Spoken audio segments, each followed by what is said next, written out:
And like Ozymandias, all your works will be naught, pure rubble when we're through with you, Jehovah.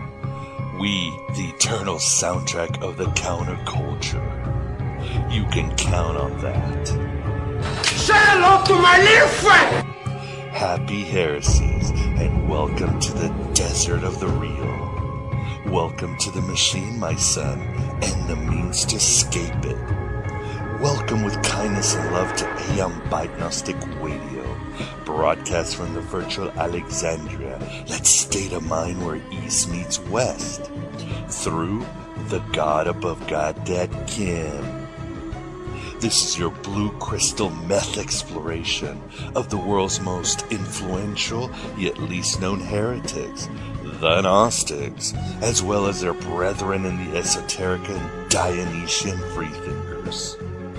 We shy away from scholarly pontification and definitely avoid New Age verbal queefs and farts. You will never find the more wretched hive of scum and villainy. We don't take prisoners but liberate them.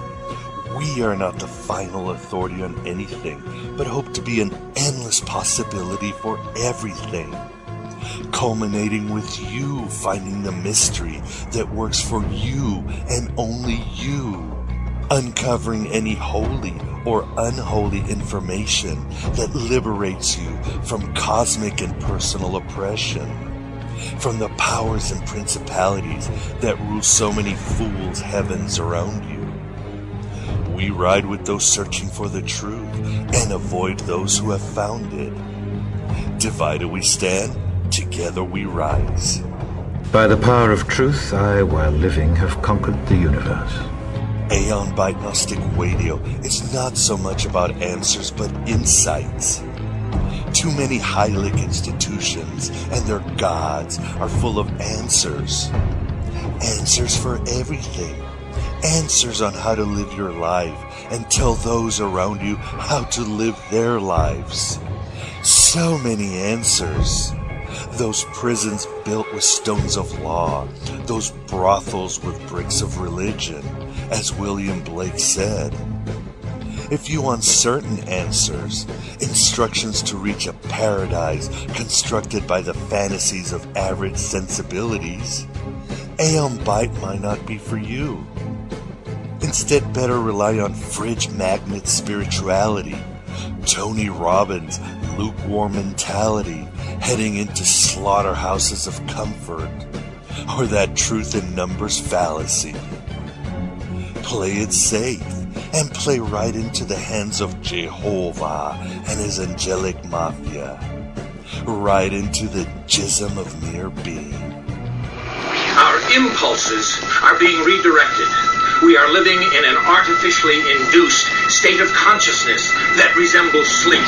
They are dismantling the sleeping middle class. More and more people are becoming poor. We are their cattle. We are being bred for slavery. I am Abraxas in his mortal incarnation of Miguel Connor, broadcasting from the lawful and frigid dystopia of Chicago, patiently waiting for the beginning of the world. And you are Abraxas too, terrible gods above gods of this world. I am a recovering addict, sci-fi hack, and jack of all offs. At your service and in the service of Sophia, Noria, Mary Magdalene, Hypatia of Alexandria, and all the manifestations of the forgotten divine feminine. You clearly don't solely give our attention to that wickedness in high places called the Archons. Because we would not stop for the Archons, they kindly stopped for us, borrowing from Emily Dickinson. But no more. They have stopped because we are stopping them. I can't think of anyone better to expose these fallen angels or fake gods humanity has been worshipping for thousands of years. You know, those spiritual entities St. Paul alluded to in such places as Ephesians 2 or Colossians 2:15. those rulers and powers and principalities and princes, and the Gnostics further uncovered. Did you ever notice how in the Bible, whenever God needed to punish someone, or make an example, or whenever God needed a killing, he sent an angel? Did you ever wonder what a creature like that must be like? A whole existence spent praising your God, but always with one wing dipped in blood. Would you ever really want to see an angel? I have spoken about the Archons countless times on AM by Gnostic Radio, as have our many august guests. They are certainly scarier than any demon lord or PMSing spirit, for they are basically ignorant bureaucrats strangling the cosmos with laws and regulations. Or you can also see them as omnipotent union thugs running the mechanistic universe into the ground. These godlike lords of fate kept all true divinity trapped in matter, and often fed on it, as well as the pain and suffering of all sentient beings. As above, so below, said Hermes thrice great, speaking through Apollonius of Tyana. And thus their stench infects their slaves in the establishment. The poor and the underclass are growing. Racial justice and human rights are non-existent. They have created a repressive society, and we are their unwitting accomplices. When evil arrives, inevitably, good arises as an opposition in all sentient beings, and light prevails, or at least balances in the end. But with the Archons, it's death by 1,000 frustrations, herded into a slothful nightmare by slowly injected ignorance into the anuses of your sanity. Think of the customer service representative and their mechanical answers, or being buried by the paperwork of a government administrator, or your car that won't start when you need it the most. And you get what the Archons do to you: smother your divine spark and numb your mind. And add to that the subconscious fear of being raped by a shadowy bully, or the breathless anxiety of living with an abusive parent.